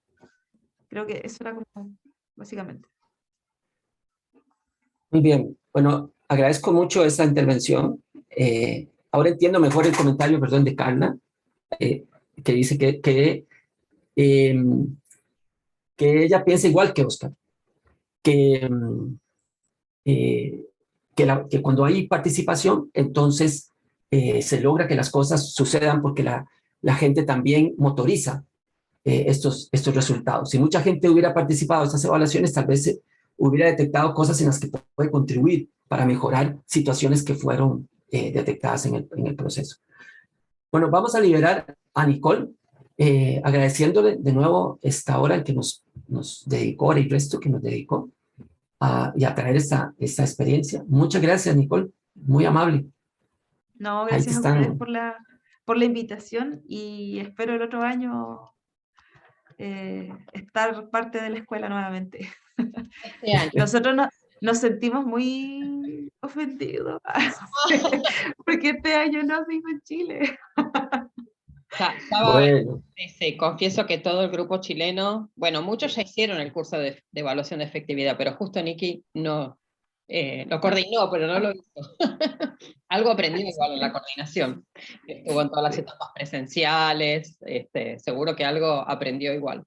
Pero sí hubo quejas de los exalumnos chilenos de cómo esto es solo para el Atlántico y nosotros, pero en la segunda parte nos juntamos todos y todas, los viejos, los nuevos, y seguimos conformando la comunidad de práctica. Ya les contaremos a ustedes algunas ideas, porque esto no se termina acá, no se termina con el trabajo final, esperamos. Ojalá que quieran seguir acompañándonos y trabajando juntos. Bueno, chicos, yo me retiro. Muchísimas gracias por la invitación y cuando quieran nos juntamos a conversar. Ahí está. Bueno, gracias, Nicole. Chao, un abrazo. muchas gracias. Chau. Saludos. Ok. Bien, esto refleja la importancia del trabajo que hacen ustedes ahora, el trabajo del módulo 2. Tiene que ver precisamente con definir esos niveles de evaluación y definir el protocolo. El protocolo es un elemento fundamental y debe estar escrito debe estar por escrito, definido bien, porque eso es como cuando alguien llega y le muestra a uno un gráfico de algún dato, digamos, tal vez de una especie o de algo, y uno dice, bueno, pero ¿cómo consiguió esa información? ¿Cómo levantó esos datos? Y dependiendo de cómo haya levantado esos datos, uno cree o no cree lo que está viendo, o uno sabe cuán precisos pueden ser o qué tipo de errores pueden haberse cometido. Pero uno necesita saber cuál fue el protocolo con el cual se levantó esa información. Entonces, por eso es importante que ese protocolo esté bien definido, bien establecido, y el protocolo es parte de la herramienta, y el protocolo tiene que seguirse estrictamente para poder también, eventualmente, poder hacer un análisis comparativo a lo largo de los años, porque si un año lo hace el gestor, el próximo año lo hace el gestor con su equipo, y el siguiente año lo hace el gestor con su equipo, y los actores locales, son datos que no van a ser muy comparables, entonces, a lo largo del tiempo, porque se usaron protocolos diferentes a la hora de desarrollar los datos. Entonces, esa parte es fundamental. Ahora, vamos al trabajo entonces de ustedes como estudiantes. Los trabajos en general, del trabajo del módulo 1 en general, son buenos. Han tenido debilidades en la estructura conceptual para el diseño del estándar y un poco el concepto de qué exactamente es lo que estamos diseñando. Y por eso quisiera reforzar esas dos cosas, qué es lo que estamos diseñando, y lo otro es reforzar un poquito algunos de los conceptos, y como tercero, reforzar lo que ustedes tienen que entregar ahora de lo que viene como el trabajo del módulo 2. Para esto, quisiera, esta no es.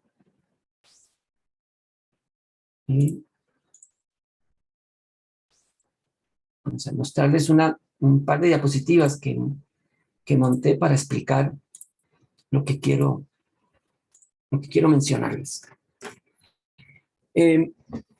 Como gestores, en general, de áreas protegidas, particularmente áreas marinas, si esta es nuestra área marina, si este es, digamos, lo que muestra los valores, la razón de ser, de por qué queremos mantener o por qué existe el área marina protegida, nosotros como gestores estamos acostumbrados desde los tiempos de Kenton Miller. ¿Recuerdan? Kenton Miller es la persona que publicó ahí en el año 68, si no recuerdo mal, el libro Planificación de Parques Nacionales para el Ecodesarrollo en América Latina, en donde propuso los esquemas de planificación. Antes de eso, las áreas protegidas, parques en general, no tenían instrumentos de planificación. Y él propone eso, e inclusive propone la zonificación, y ahí nace el paradigma de la zonificación, a partir de ese momento. Desde ese momento, nosotros venimos desarrollando un esquema de planificación que nos lleva a que, con base en algunos objetivos, hoy en día objetos de conservación, objetivos de conservación, elementos focales de manejo, otras denominaciones, analizamos los problemas y las oportunidades que tiene el área y desarrollamos estrategias u objetivos particulares de gestión y las intervenciones que vamos a lograr, y las monitoreamos y hacemos todo, digamos, toda esta parte. Todo esto para lograr mantener eso que queremos mantener. Eso es lo que propone Kenton Miller inicialmente, digamos, en su esquema, y es lo que en puro principio se conocía como los Management Plan, o lo que se tradujo en español como planes de manejo, porque eran las intervenciones que íbamos a desarrollar en ese territorio o maritorio para la conservación de sus recursos. Bien, eso es un paradigma sembrado, instalado desde los años, como decía, de los años 60, ya tiene 60 años, precisamente 60 y resto de años de estar operando. Lo que venimos a descubrir después, porque empezamos a preguntarnos por qué a veces no lográbamos implementar lo que habíamos planificado. ¿Por qué no lográbamos la conservación de esos ambientes? ¿Por qué todas esas cosas, si habíamos hecho análisis adecuados y habíamos previsto todas las acciones que hay que desarrollar, no se lograban desarrollar? Y es que nos damos cuenta que eso es solo la punta de un iceberg, en donde lo que está sumergido, que inclusive a veces es más complejo de lo que está en la superficie, tiene que ver con todas las capacidades de gestión que tiene que tener el área para poder desarrollar eso que estamos planificando. Hoy en día esto suena obvio, pero algunos de ustedes, al igual que yo, tenemos ya una trayectoria y habrán recordado los primeros planes de manejo o planes de administración o planes de gestión que tenían las áreas y solamente hablaban del recurso, giraba todo alrededor de lo que había que hacer sobre el recurso, sobre los visitantes o sobre ese tipo de cosas. La palabra gobernanza no existía, participación no existía, los problemas de gestión, la búsqueda de fondos, eso no se atendía mayormente, se mencionaba tal vez algunas cosas, pero no se atendía mayormente. O sea, todo el componente de abajo era invisible en los procesos. Eso tenía que ver la institución cómo lo resolvía.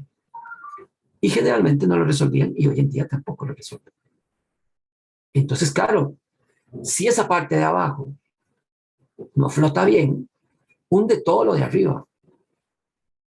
Y ahí está el tema que era obvio, pero que venimos a descubrir particularmente ya en los años 90 y en el año 2000, donde se empieza a poner mucho más cuidado sobre el tema de qué tan efectivos estamos siendo a la hora de instalar una capacidad de gestión que soporte, o sea, esa parte de abajo del iceberg, que soporte la punta del iceberg.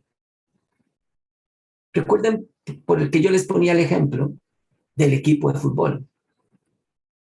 Porque no se trata de ganar una vez un campeonato, se trata de tener un equipo con capacidad para ganar campeonatos en plural, no para ganar una vez un campeonato, sino para ganar campeonatos. Y ahí es donde están esas capacidades de gestión. Ahora, si tenemos diferentes áreas protegidas, una secuencia de áreas protegidas, todas necesitan esas capacidades de gestión que están debajo de la línea de flotación, digamos, que no son visibles a muchos de los usuarios, que no ven eso. Necesitan esas capacidades de gestión. Todas estas capacidades, que como digo, están debajo de la línea de flotación, pero que son las que soportan la parte de arriba, son el objeto de análisis del estándar. Entonces, un estándar de gestión para un área marina protegida define precisamente las características generales que deben tener estas gestiones para que soporten las acciones de conservación y logren que sean eficaces, o sea, logren realmente la conservación del recurso. Por eso recuerdan que Paula y Andrea, cuando mostraban lista verde, nos dicen, bueno, si yo logro una gobernanza eficaz, un diseño y una planificación sólidos y tengo una buena gobernanza, un diseño y planificación sólidos y una gestión eficaz, yo logro resultados exitosos. Eso es lo que plantea lista verde. Bueno, es esto. Si yo logro tener todos esos elementos debajo de la línea de flotación bien, el iceberg se me sostiene a flote. No una vez, sino todo el tiempo. Se sostiene a flote todo el tiempo. Entonces, nuestro objeto de análisis es lo que está debajo de la línea de flotación para lograr lo que está en la punta del iceberg, representado metafóricamente en este dibujo. Te lo voy a presentar de otra manera. Yo soy un visitante muy particular de las áreas protegidas. Muy particular porque si ustedes van a este a este parque nacional, que es, ¿cuál? Aquí tenemos a la administradora de ese parque. ¿Dónde es eso? Argentinos. Monteleón. Monteleón, sí. Eso. Aquí tenemos a Mariela, bueno, que es que no está sin de haberlo puesto en el chat. Ahí está Mariela haciendo Monteleón, ese es su área. Está sin micrófono. Cualquier turista llega a Monteleón y le toma fotos a los pingüinos para que se vean bonitos. El pingüino es para él, para esa persona, probablemente el actor especial. Es el recurso que se está protegiendo. Le está tomando foto a lo que está en la parte de arriba del iceberg. Cuando yo visité Monteleón, estas eran, vamos a ver si lo encuentro, estas eran mis fotos. Ahora, ¿por qué yo saco el rótulo? Bueno, porque para mí es importante entender el esfuerzo de gestión que hay en tener esa rotulación, en haber levantado esa información, en lograr darle mantenimiento a esos rótulos, y en si tienen o no tienen buena información, si está bien escrita, si está bien comunicada la información. ¿Por qué? Yo estoy fotografiando ahí el esfuerzo de gestión. El turista fotografía la belleza escénica, las especies, lo que está protegiendo el área. Una persona interesada en la gestión fotografía el esfuerzo de gestión. Y eso es lo que me ocurre a mí.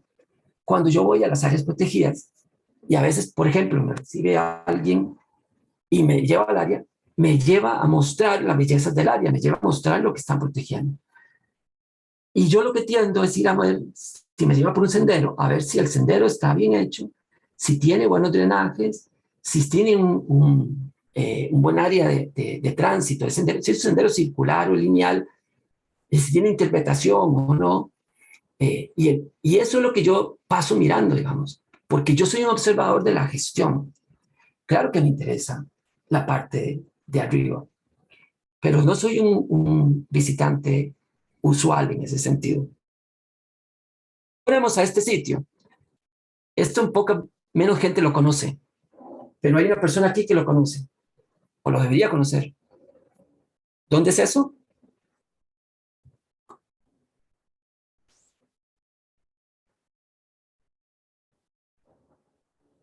A ver, ¿dónde es eso? Tenemos a Mariela por aquí. A Marcela, perdón. Juan dice que quiere ir ahí, no le importa dónde sea. Es un lugar hermoso, sí. Ese es el Parque Nacional Tayrona en Argentina. Ay, puse Argentina, perdón, Colombia. Se me quedó la Argentina ahí. Ya quisiera. Es de Colombia. Parque Nacional Tayrona en el Caribe colombiano. Esa es la foto típica de un turista. Cuando uno va entrando a ese sitio, hay una posición en la que puede tomar esa foto, y esa foto se la llevan todos los turistas. Esa es la foto típica de un turista. ¿Cuál es la foto típica de alguien que fue a ver gestión? Esta. ¿Por qué? Está mostrando un problema de erosión. Ese es el sendero para bajar a la playa. Y muestra un serio problema de erosión. Para mí ahí hay un problema de gestión importante. Entonces ahí volvemos al punto. El que toma esa foto está mirando lo que queremos conservar. El que toma esa foto está mirando los esfuerzos de gestión que se están haciendo para conservar ese sitio. Son dos cosas diferentes. El último caso no es un caso marino, pero lo conocen los costarricenses. ¿Dónde es eso? Lina, Nixon. Volcán Poás. Parque Nacional Volcán Poás. Exactamente, es que no lograba verlo, pero es Poás. Exactamente. Parque Nacional Volcán Poás, el cráter del volcán Poás. En Costa Rica. Ahora, esa es la foto típica de una persona que va y visita el cráter del volcán Poás. Cuando yo fui, a una de las veces que fui a visitarlo, esta es mi foto típica. ¿Por qué? ¿Por qué le fotografía a un tipo sentado en silla de ruedas? ¿Por qué, Mirna?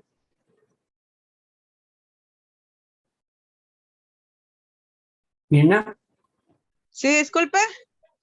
¿Por qué fotografía a un tipo sentado en silla de ruedas y no fotografíe el cráter del volcán? ¿Qué es lo que ocurre ahí? ¿Qué es lo que está mostrando esa foto? Que hay accesibilidad. Exactamente. Está mostrando un esfuerzo de gestión que Costa Rica ha hecho para la accesibilidad a sitios clave, por lo menos en los parques más visitados en Costa Rica. Estoy de nuevo. El que toma la foto del cráter está viendo el recurso. Yo estoy viendo un esfuerzo de gestión. Entonces, en todos esos casos, yo estoy buscando los estándares de gestión. En el caso de Costa Rica, estoy viendo que están usando, hay aplicación de estándares que exigen que los visitantes, que los sitios, digamos, de visitación, sean accesibles a personas con discapacidades. En el caso de Tayrona, estoy viendo que no están aplicando estándares de impactos de visitantes. En el caso de Monteleón, estoy viendo que están aplicando estándares de interpretación. O sea, todas esas cosas yo los estoy observando en el proceso de visita. Entonces, lo que nosotros queremos cuando hablamos de un estándar es observar esto. Esto es lo que define el estándar. En eso estamos concentrados. En lo de arriba, para lo de arriba, se hace el plan de manejo. Y ahí es donde se diferencia el estándar del plan de manejo. El estándar no es definir los problemas que tienen los recursos naturales o culturales que se están protegiendo y cuáles son las estrategias. El estándar lo que va a definir es cuáles son las características que debe tener la gestión para que logre soportar esos procesos de manejo que se requieren para lograr la conservación de los recursos naturales. Hasta aquí. ¿Hay alguna consulta? ¿Alguna reflexión? ¿Algún comentario?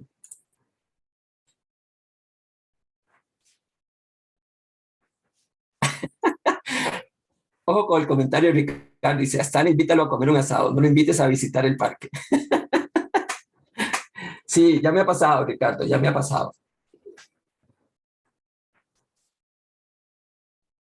Que me llevan a ciertos sitios y otros sitios me dicen, no, ahí no es nada bonito. Digo, yo quiero ir a ver el basurero, porque quiero ver qué tipo de manejo hacen de la basura, por ejemplo. Y voy a los basureros. Y, bueno, pero uno no va a un parque nacional a visitar un basurero. Bueno, de hecho tengo fotos de basureros de los parques. Además de no llevarme al área, ¿hay algún otro comentario?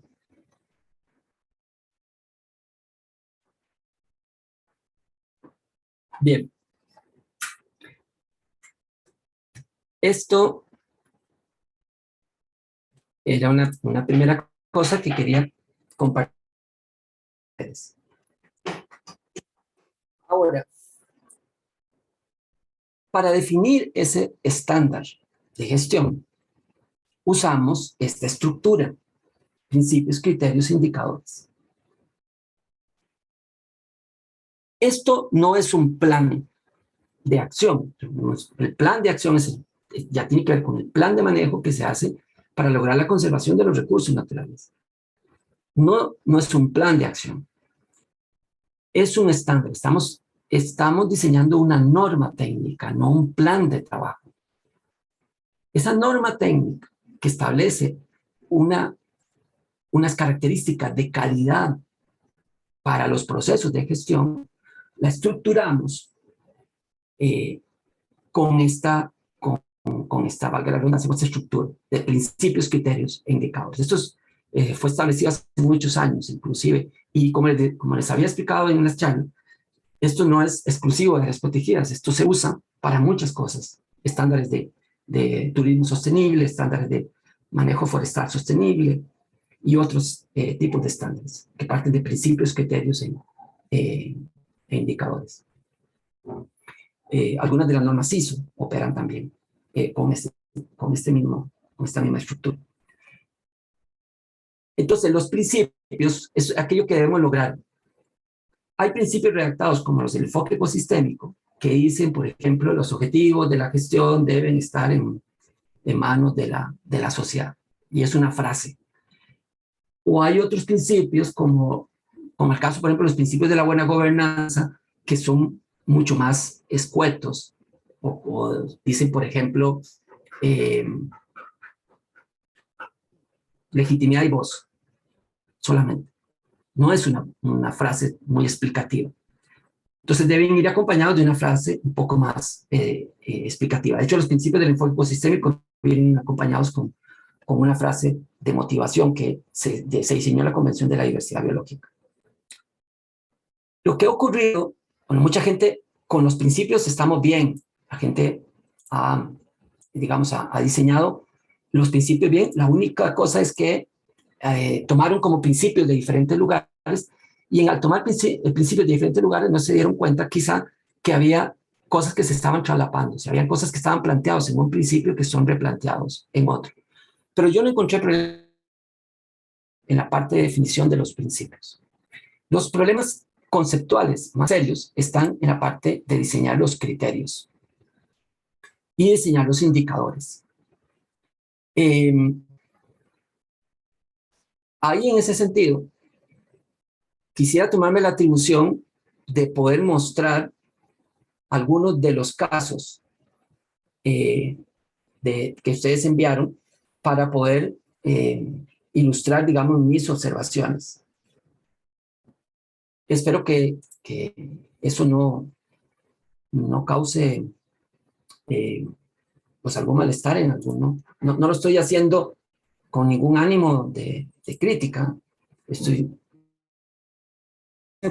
criticándolos para mejorar. Entonces, lo voy a hacer partiendo del hecho de que espero que esto no cause, digamos, un problema. Por ejemplo, tenemos este caso. Aquí usaron el principio así, buena gobernanza. Está bien, digamos. Uno podría decir también, en el área marina protegida, las acciones de gestión se desarrollan en el marco de una buena gobernanza. Y, digamos, es un principio más robusto, pero igual está bien, digamos, se refleja que un principio básico es que debe atenderse el área de buena gobernanza. El problema está que hubo muchos de ustedes que cometieron este error, y el criterio lo redactaron como si fuera un objetivo, y luego el indicador como si fuera la manera de lograr este objetivo. Entonces, asegurar la legitimidad y voz se realiza la identificación de diferentes actores, o por medio de la participación. ¿Cómo se logra la transparencia? Por medio de la participación justa y equitativa. O sea, lo que pasó aquí, y esto no es un caso aislado, o sea, hubo muchos casos así. Lo que ocurrió es que en lugar de diseñar un estándar, estaban diseñando un plan de acción, un plan de intervención. Y ahí es donde está el problema conceptual en esta parte. Hay que despegarse del concepto de planificación y entrar en el concepto de que estamos diseñando una norma técnica, estamos describiendo una característica que debe tener la gestión para considerarse buena. Quiero usar un ejemplo que usé con Kellen. No, con Kellen no, fue con Airam, con la que hablé ayer en la tarde un poco sobre esto. Y es el caso de los hijos. Si yo les preguntara a ustedes que son padres, a algunos de ustedes son padres, dijera, bueno, ¿cuál es su idea de cómo debe ser su hijo cuando crezca? O sea, ¿qué tipo de hijo está haciendo? Algunos de ustedes me podrán decir, y quizá, digamos, yo podría resumir tal vez lo que ustedes podrían decir en una persona con salud, una persona educada y una persona solvente, económicamente solvente. O sea, si yo estoy criando a mi hijo para que sea una persona educada, una persona con salud, una persona solvente. Yo estoy marcando ahí mis 3 principios básicos. Por ejemplo, yo no estoy incluyendo una persona religiosa, o no estoy incluyendo una persona poderosa, o no estoy incluyendo una persona influyente. Digamos que esas no son parte de mis expectativas, sí podrían ser parte de otra, de expectativas de otra persona, podría estar en los principios de otra. Pero en mis principios yo diría esos tres. Entonces, si yo digo, bueno, yo quiero que sea una persona educada, entonces valdría para hacer la pregunta, ¿qué entiende usted por una persona educada? ¿En qué cosa? ¿En qué se fijaría usted? ¿En el título académico? Podría decir que sí, si para mí eso es importante. Podría decir el título académico, nivel académico. O podría decir su nivel cultural. O podría decir ambos, nivel académico, nivel cultural, relacionamiento social. Podría otra cosa que podría fijar. Nivel académico, nivel cultural, relacionamiento social, ¿qué son esas tres cosas? ¿Qué son? Parte de la educación. Criterios. ¿Cómo? Criterios. Son criterios. Juan, casi no logro, te escucho, pero no te entiendo. Suena como muy raro, como con eco. Ya que son criterios dentro de lo que vos planteás como educación. Exacto. Y ahora sí te escuché bien. Sí, claro. Entonces, para mí, digamos, si yo digo, mi hijo, un principio básico es que sea una persona educada, yo me fijaría en el nivel de educación que tiene, en el nivel cultural que tiene y en el nivel de relacionamiento social que tiene. Bueno, esos son los criterios. Vean que yo no dije lograr un nivel de... Ahí hay un propósito. El criterio no es un propósito, es un tema. Yo no dije lograr que tenga una educación, la mejor educación. No. Entonces, porque yo no estoy haciendo un plan, yo estoy imaginándome cómo quiero que sea mi hijo cuando sea grande. El otro caso viene, dijo, bueno, usted dice nivel de educación. ¿Eso qué significa? Que sea doctor, tenga un doctorado. No, puede ser que no. Yo puedo decir, para mí, tener un buen nivel de educación significa que mi hijo ha pasado por escuelas que tenga una educación que lo ha formado como persona con mucho conocimiento sobre un tema, ha logrado tener, digamos, una carrera profesional y tal cosa. Y yo puedo escribir eso. Eso es lo que yo me imagino. No estoy describiendo la manera que voy a lograr que él tenga mejor educación. Lo que estoy describiendo es que entiendo yo por una persona con buena educación. Estoy describiendo una característica. No estoy describiendo las acciones. ¿Dónde pongo yo las acciones? En el plan de manejo. En el plan de manejo. Si hacemos esto, o sea, esto es fundamental porque estamos creando dos herramientas y esas dos herramientas deben ser complementarias, no duplicadoras. Las acciones, la ruta de acciones que yo debo seguir en el área, las pongo en el plan de manejo, el plan de gestión del área.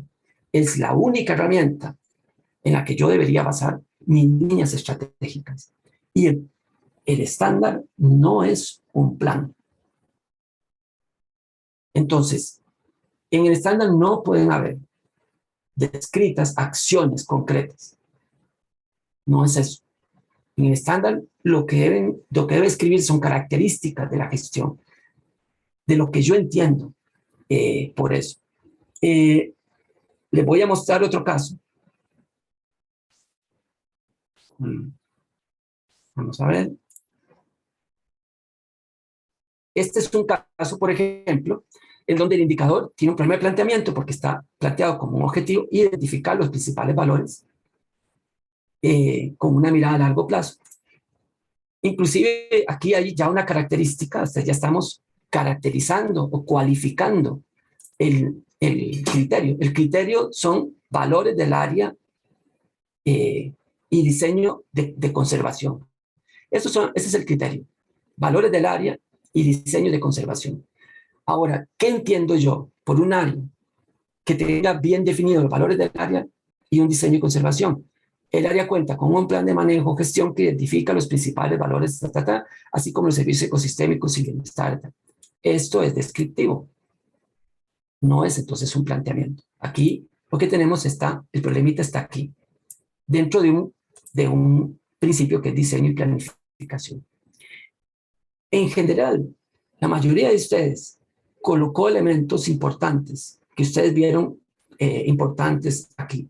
Lo único es que los están colocando con una estructura de pensamiento, de plan, y los deben colocar con una estructura de pensamiento de estándar de gestión. Porque tienen que pasar de la punta del iceberg, donde siempre hemos estado, digamos, hemos estado enfocados, y tienen que bajarse a lo que está bajo la línea de flotación.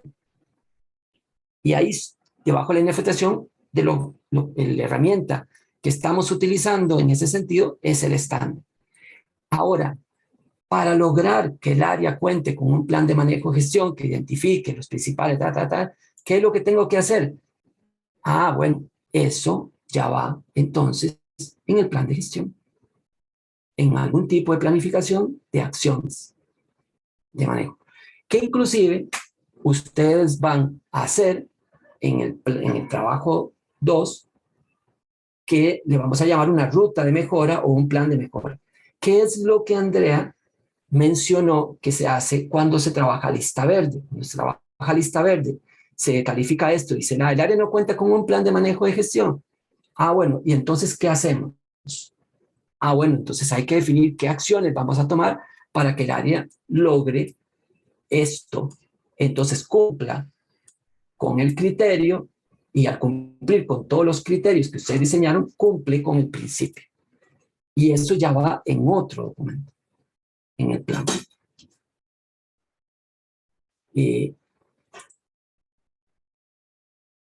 Entonces, el problema conceptual importante que yo vi es que estamos traslapando instrumentos de planificación con el diseño de un estándar.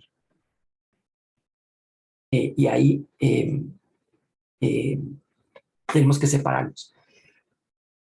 Y tienen que ser creativos, y ahí para eso estaba toda la documentación de lineamientos internacionales para decir, ok, ¿cuáles son las características que debe tener mi área marina protegida? Siguiendo lineamientos internacionales y nacionales y de todo tipo, a las que yo debería aspirar como características idóneas de mi área, y colocarlas en su estándar, meterlas en su estándar. Ustedes pueden decir, pero en este momento yo no... Y sí, y claro, si las cumpliera, no tiene que ponerles un estándar, ya su área las tiene. En lo que estamos estirando, ¿se acuerdan el caso del arco? Estamos estirando el arco para llevar la gestión hacia algo mejor. Entonces, volvemos al punto, ¿cómo se liga esto con un plan de manejo? Cuando ustedes hacen su análisis de conservación y de las especies y todo, y después dicen, bueno, todas estas son todas las acciones que hay que desarrollar. Entonces, en algún momento en el plan en diagnóstico, el proceso de evaluación o diagnóstico del plan de manejo, ustedes se van a hacer la pregunta, ¿tenemos las capacidades para hacer eso? ¿Qué herramienta de análisis? Cuando el momento que ustedes hacen esa pregunta, en ese preciso momento, están pasando de la parte de arriba, de esta parte de arriba, están pasando a esta parte de abajo. Están viendo si tienen el soporte para desarrollar todas estas acciones. Estas acciones que están aquí arriba, están preguntándose si tienen el soporte para eso. Y aquí es donde funciona, por eso tengo aquí el ciclo del manejo, porque las cosas en las que hay que fijarse para saber si yo tengo ese soporte están definidas en este ciclo, el ciclo del manejo, el ciclo de la gestión de Hawkins que vimos. Por eso es que vimos ese ciclo. Entonces, cuando yo me pregunto si yo soy capaz de implementar todo esto o por qué no he sido capaz de implementar todo esto, yo paso mi mirada a esta parte. Y entonces, claro, aquí yo digo, bueno, si yo quiero conservar una especie en particular, pues yo tengo la ciencia que me dice si usted quiere conservarla, esta sería lo que usted debería lograr para conservarla. Y bueno, y ahí vienen todas las acciones. Ahora, cuando yo digo aquí, si yo quiero tener las capacidades para lograr esto, ¿qué es lo que debo tener? En este momento, por ejemplo, estamos haciendo un estudio de las áreas protegidas en Centroamérica para hacer un análisis de una cosa que se llama los 5 grandes bosques. Son los 5 grandes remanentes de bosques que tenemos en Centroamérica. Y nos pidieron que evaluáramos la gestión de las áreas protegidas. Y una persona nos dijo, eso es muy fácil, basta preguntarles si tienen personal y si tienen vehículos. Él está preguntando por los insumos. Bueno, ¿qué hacemos con vehículos y con insumos si no tienen nada planificado y no saben para dónde van? ¿Qué hacemos con una buena planificación si esa planificación no entiende el contexto en el que está el área protegida y realmente no está mitigando los problemas? ¿Qué hacemos con los vehículos y con el personal si no tienen procesos de gestión que sean participativos, que no tienen una buena gobernanza, si no tienen otros bien definidos los procedimientos de gestión o qué hacer con la información que producen? ¿Qué hacemos con esos vehículos y esas personas si no producen nada, no generan avances? Al final no van a lograr los resultados. Que estos resultados es precisamente la conexión con esta parte de arriba. No es un problema solo de insumos, la calidad de la gestión. No es un problema solamente de vehículos y de personal en el campo. Por eso está ese ciclo, para mirar esto. Entonces, ¿qué es lo que yo tengo que mirar? ¿Contra qué evalúo entonces mi gestión? Contra un estándar. Y eso se incorpora en el plan de manejo. Esa evaluación, precisamente, resultados como los que plantó Nicole ahora, en ese estudio. ¿Qué deberían haber surgido? Habían surgido lineamientos, por ejemplo, para los planes de manejo de las áreas protegidas en Chile, para atender aspectos de gestión que están débiles. O lineamientos para la planificación de desarrollo institucional para atender problemas de gestión. Lo que ustedes están señalando en el chat, que no está ocurriendo, debería ocurrir a los resultados de estas evaluaciones con instrumentos de planificación de las acciones. Si no estamos ligando esto, estas evaluaciones se están volviendo un resultado de fina coquetería para las áreas. Simplemente nos generan grafiquitos muy lindos, con datos muy interesantes, que como dicen los argentinos en el buen español, no sirven para un peo.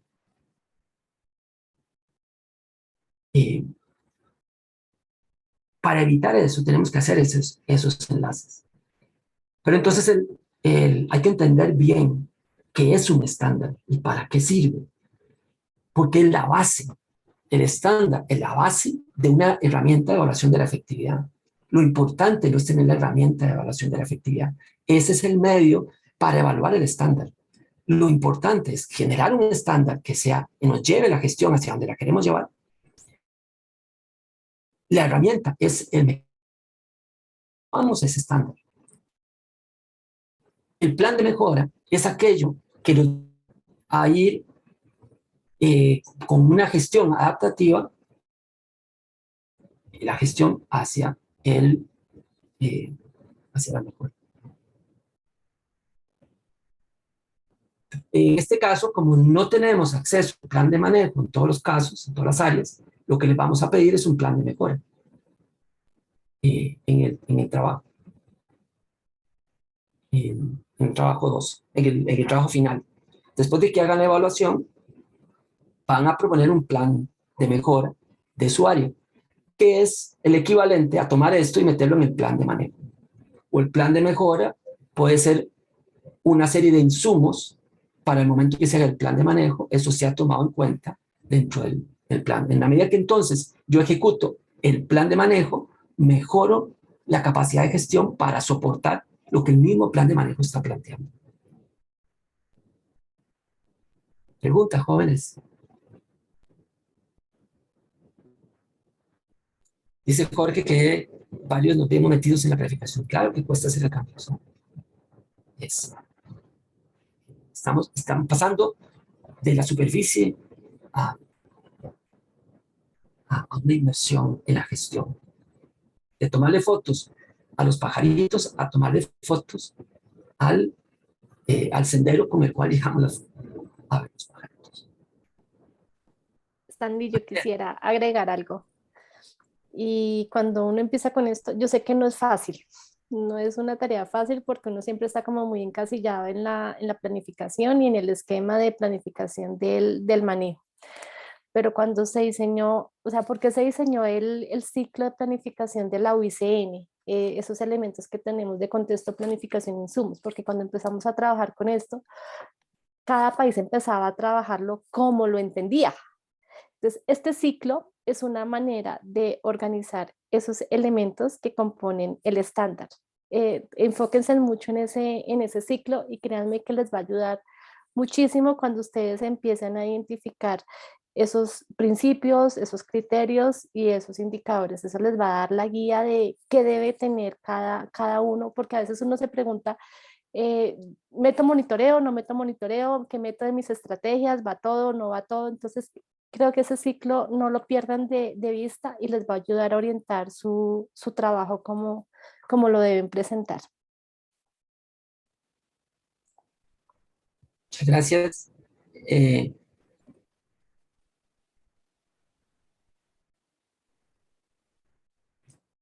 Yo generalmente, esto que aplicamos aquí se conoce también como aula inversa.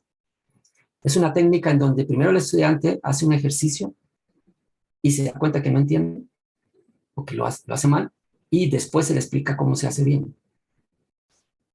Porque si primero vean que yo les inicio, ahí quedaron con el video, pero no llega a la misma manera la información hasta que uno se mete en el barro y se da cuenta de que los zapatos no funcionan en el barro. Y ahí alguien me dice, use botas de hule, y ahí se entiende uno por qué sirven las botas de hule en el barro. Bueno, hay que estar metido en el barro para entender eso. Esto se llama aula inversa. Primero que ustedes se sometan al estrés de hacer algo sin muchas bases y después tratar entonces de aclarar eso ya una vez que ustedes están metidos en el barrio. Como decimos aquí en el trópico, estamos siempre muy embarrialados aquí en el trópico. Buenísimo. Stanley, aprovecho este momento de reflexión que están todos carburando. Yo tengo que salir corriendo, lamentablemente, porque tengo que dar una clase presencial a la 1:30, así que tengo que ya subirme al auto. Los dejo en manos de Stanley y Andrea, y bueno, el viernes que viene hay un encuentro opcional, pero que va a ser de consulta para el trabajo del módulo 2, y también esperamos que en la semana ya les podamos compartir las instrucciones para el trabajo final, cosa que ya estén como pensando en lo que se viene y aprovechando también el encuentro opcional del viernes que viene para eso, ¿verdad, Stanley? Sí. Bien. Entonces, te paso un ahí, par de cosas. quedas como anfitrión. No estoy segura dónde va a quedar la grabación, si en tu computadora o en la mía, cuando yo me vaya, pero en algún lado la vamos a encontrar. Ok. Yo solo tengo 2 reflexiones y cerramos. Bueno, yo los dejo. Adiós. Sí. Adiós.